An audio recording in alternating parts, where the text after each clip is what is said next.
Buenas para todos ustedes. En este momento vamos a dar un aporte con referente a lo que es la criminalística y criminología, lo que tiene que ver con la escuela clásica y la escuela positiva. En referencia a lo que es criminalística y criminología, son dos ciencias que aunque su nombre es muy parecido, cada una su estudio va diferente. Pongamos las ciencias relacionadas al estudio de la criminalística, de la física, la química, y la biología, y las ciencias encargadas del estudio de la criminología, en la psicología, sociología, filosofía y antropología. Cada una de ellas, su estudio va relacionado de una manera diferente. El estudio de la criminalística va de una manera inmediata. En el momento en que se comete el delito, su estudio de una manera inmediata para poder identificar quién lo cometió, poder capturarlo y poder condenarlo. En ese paso, enfoque más forense para poder identificar quién cometió ese delito. Y la criminología va de una manera inmediata, ¿sí?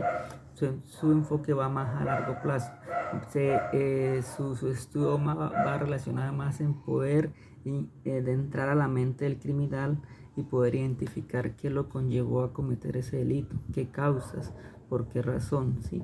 Y evidenciar también, pongamos, si se están disparando mucho los delitos de tal manera, entonces, ¿qué pasa en la sociedad? ¿Por qué se está causando esto? Entonces, su estudio va enfocado generalmente para poder así dar una solución, dar un aporte para que esto pueda cambiar, ¿sí? De eso se encarga la criminología, el estudio de la mente del criminal para poder buscar una solución que pueda dar para que no se vuelva a cometer, para poder corregir, para que no se vuelva a dar esto. Bueno, vamos a hablar de la escuela clásica. La escuela clásica se desarrolla a partir del siglo XVII y siglo XVIII.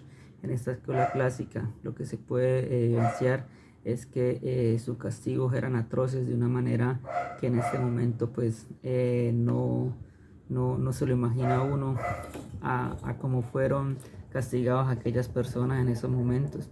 Se hablaba mucho sobre la ley divina, ¿sí? Las leyes venían arraigadas de lo divino. Si el monarca hablaba de dictar una ley, se le creía porque a él se le evidenciaba que él tenía comunicación con Dios, que si él creaba una ley, esa ley era divina y era propuesta por Dios. En ese momento se habla del libre albedrío, eh, que, el, que el hombre es libre de escoger entre el bien y el mal, ¿sí?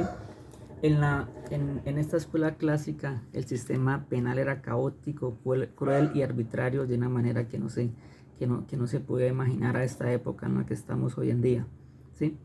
Uno de sus autores más importantes y que habla de esta escuela es César Beccaria. Él en su momento dio un libro que se llama De los delitos y las penas. En este libro pues se evidencia la manera en cómo eran castigadas estas personas de una manera muy desagradable, por decirlo en estos momentos, a cómo se castigaban. Que sí, que para poder demostrar su inocencia, tenía que, cuando se le causaba ese castigo, tenía que, por lo menos, si el castigo era en quemar la persona, entonces que si la persona era inocente al momento que se le estuviera quemando, el cuerpo no debía quemarse, no se debía vérsele las llagas para demostrar su inocencia. Ya después de este tiempo, en el siglo XIX, ya es donde nace la escuela positiva. En la escuela positiva, uno de los autores principales es César Lombroso. Él ya se iba a iniciar para analizar al delincuente. Ya en este momento ya se puede evidenciar que ya nace el estudio, ya nace el estudio de la criminalística, ya se habla más de una ciencia, ya se empieza a estudiar lo que es la biología, la psicología, la sociología, ¿sí? En estos momentos la psicología se encargaba como de poder llegar a la mente del criminal, escuchar sus razones, ¿sí? Que conllevan a causar este daño. Entonces, para poder corregirlo. Ya sus castigos no eran de pena de muerte, sino su castigo era recluirlos en una cárcel para poder corregir a ese delincuente, a que no, ¿cómo se dice? A poder regenerarlo para que pueda salir a la sociedad como un nuevo ser, ¿sí? Ya corregido. Claro que en esta escuela positiva, ese autor, César Lombroso, él identificaba al delincuente de una manera por su aspecto físico, por sus rasgos en la cara, a raíz de tantos estudios que hizo. Nos dice que Lombroso hizo más de 400 autopsias en cuerpos criminales para poder identificar una razón que todo el delincuente en ese momento tenía unos aspectos físicos de una manera diferente al no criminal, a la sociedad normal. También nos habla que él habló con más de 6.000 criminales de una manera directamente, que él visitó más de 25.000 presos en las cárceles europeas para llegar a dar su declaración sobre el aspecto físico infringía en un criminal. Él nos dice que el delincuente nace. El delincuente nace siendo delincuente, que el delincuente no se formaba en la sociedad. Ya al momento de nacer ya se sabía que esa persona iba a ser delincuente. En esta escuela positiva nos habla del método inductivo, ¿sí? El método experimental.